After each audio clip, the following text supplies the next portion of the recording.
Hello students, welcome to Study for Success. I am your mentor Priya Pal and आज की class में हम पढ़ने जा रहे हैं क्लास 10th मैथ्स का chapter number 5।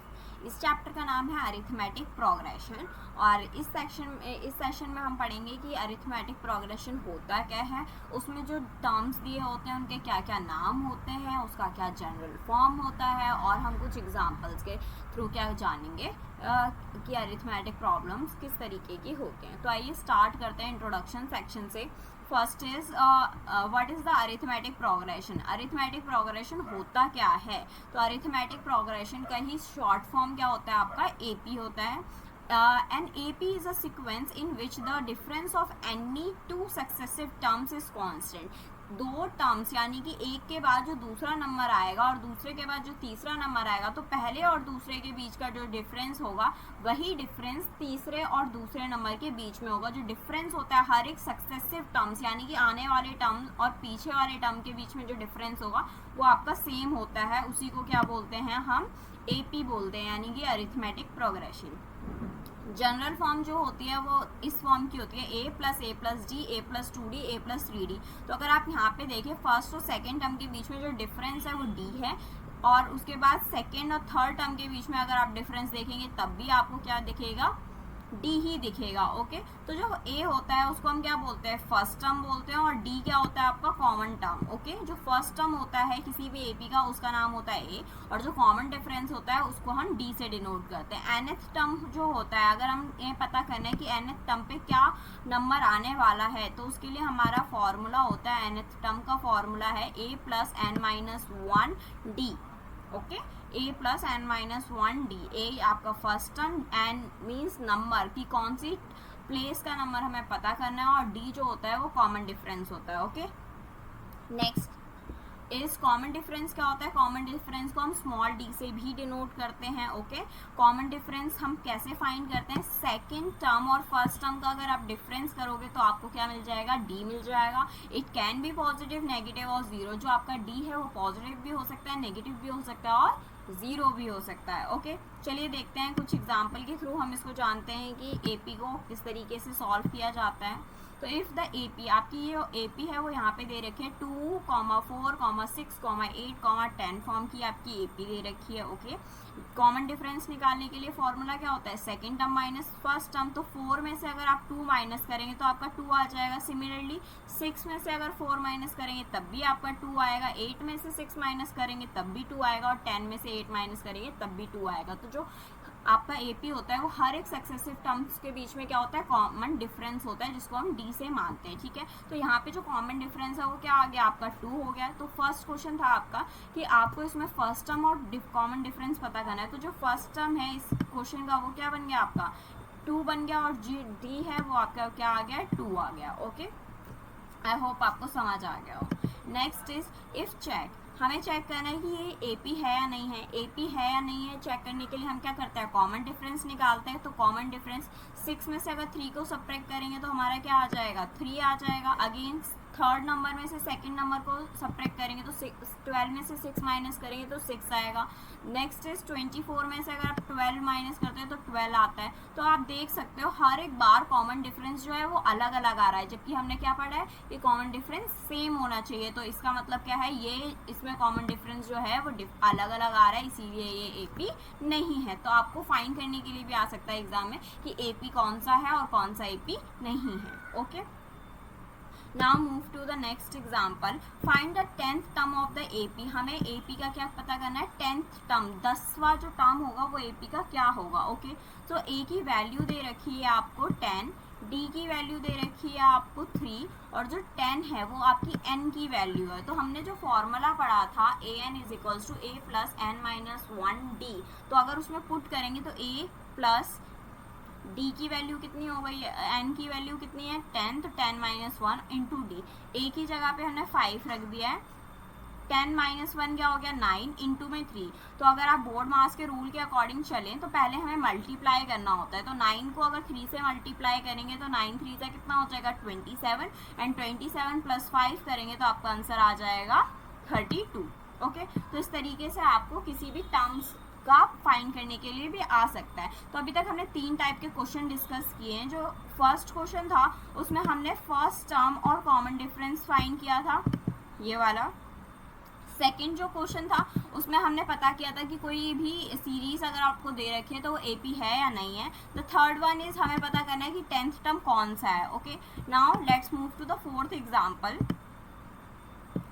Which term of the AP is 139। अब आपको यहाँ पे एक सीरीज दे रखी है, यानी कि एक AP दे दी है और बोला है कि कौन सा टर्म होगा, मतलब कौन से प्लेस पे एन की कौन सी वैल्यू के लिए जो डिजिट होगी वो 139 आ जाएगी। ओके, तो यहाँ पे A की वैल्यू कितनी दे रखी है आपको 7 दे रखी है, D की वैल्यू कितनी दे रखी है 9 दे रखी है, और AN की जो वैल्यू है यानी कि जो लास्ट टर्म आपका आएगा वो 139 आ जाएगा। आपका जो फॉर्मूला था AN is equals to A plus N minus 1, D के अंदर अगर आप वैल्यू पुट करेंगे तो A की जगह 7 रखेंगे, N माइनस 1 की वैल्यू हमें नहीं पता और D की जगह आप 6 रखेंगे, और जब इस इक्वेशन को आप सॉल्व करते हैं तो N की वैल्यू आपकी 23 आ जाएगी। ओके, कितनी आ जाएगी 23। ओके, सो 23rd टर्म यानी कि N की वैल्यू 23 पे आपकी इस AP के अंदर जो वैल्यू आएगी वो कितनी आएगी 139 आएगी। ओके, तो इस तरीके के क्वेश्चन आपके एग्जाम में पूछे जा सकते हैं। तो चलिए आगे देखते हैं, हमें कोई वर्ड प्रॉब्लम टाइप के क्वेश्चन आते हैं तो हम कैसे सॉल्व कर सकते हैं इनको। तो सबसे पहला आपका वर्ड प्रॉब्लम क्वेश्चन है कि टैक्सी फेयर जो है वो ₹15 फॉर फर्स्ट किलोमीटर। एक पहला मतलब कि अगर आप पहला 1 किलोमीटर ट्रैवल करते हो तो उसके लिए आपको ₹15 चार्ज करने पड़ेंगे, यानी कि देने पड़ेंगे, और उसके बाद हर एक नेक्स्ट एडिशनल किलोमीटर के लिए आपको ₹8 चार्ज करने पड़ेंगे, यानी कि फर्स्ट किलोमीटर पे आपने 15 चार्ज किए, नेक्स्ट के लिए आपको 8 चार्ज करने पड़ेंगे, तो 15 प्लस 8 आपका कितना हो गया 23। फिर अगेन नेक्स्ट के लिए आपको 8 चार्ज करना पड़ेगा तो आपका 31 हो गया है। और जो इसी तरीके से आपको क्या पता करना है कि 10 किलोमीटर जब आपने ट्रैवल कर लिया है तो आपको 10 किलोमीटर ट्रैवल करने के लिए कितने चार्जेस पे करने पड़ेंगे। तो यहाँ पे A की वैल्यू जो है वो आपकी 15 आ गई है। कॉमन डिफरेंस अगर आप 23 माइनस 8 करते हैं या 33 माइनस 23 करते हैं तो कॉमन डिफरेंस आपका 8 आ जाता है।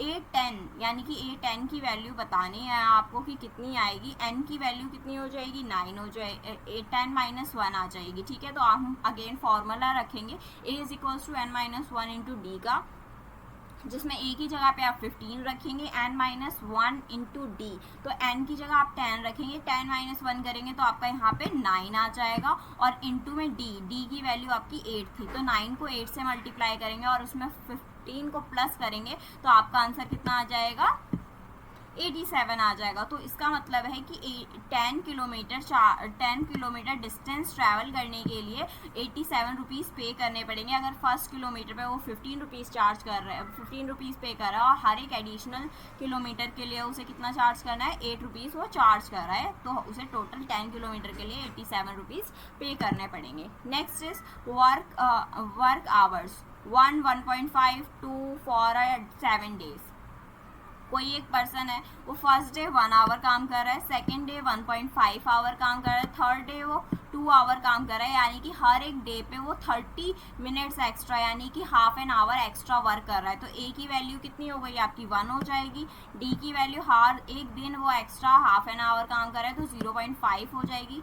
टोटल डेज आपको 7 बोला है तो N की वैल्यू 7 हो जाएगी। फॉर्मूला अगर आप टोटल काम पता करोगे तो कितना हो जाएगा S7। यहाँ पे सम का फॉर्मूला लगाया हुआ है कि टोटल कितना उसने घंटे मतलब 7 दिनों में उसने कितने घंटे काम किया है। ओके, तो 7 को अगर इसका फॉर्मूला हम नेक्स्ट सेक्शन में देखेंगे कि इसका फॉर्मूला क्या होता है। ओके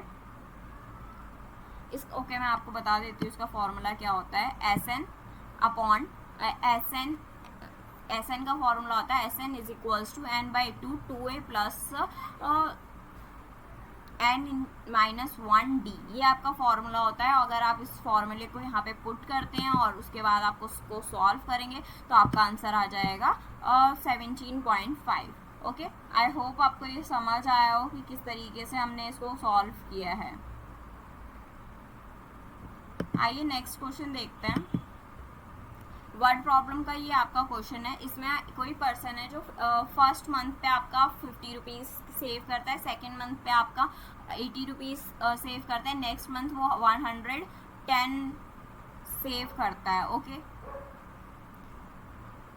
तो यहाँ पे A की वैल्यू 50 हो जाएगी, B की वैल्यू आपकी D की वैल्यू आपकी 30 हो जाएगी। 80 माइनस 50 करेंगे तो D आ जाएगा, और 110 में से अगर माइनस करेंगे तो आपका 50 आ जाएगा। तो पूछा गया है 6 मंथ, मतलब जो 6th मंथ होगा, छठा महीना होगा, उस दिन उस मंथ में वो कितने रुपीज सेव करेगा। तो फॉर्मूला लगाएंगे an is equals to a plus N minus 1d।